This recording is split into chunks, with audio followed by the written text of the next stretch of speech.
आई भेळ. आई 1 रुपयाची भेळ घेऊ ना. हो थांब घेऊया. हो आई. चला घेऊया. हे घे.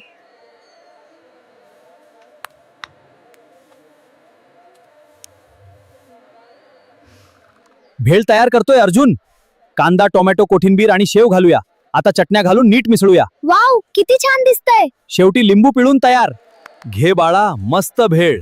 धन्यवाद काका.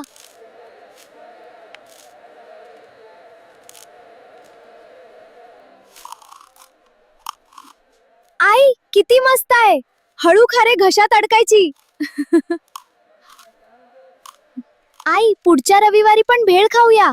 हो रे बाबा.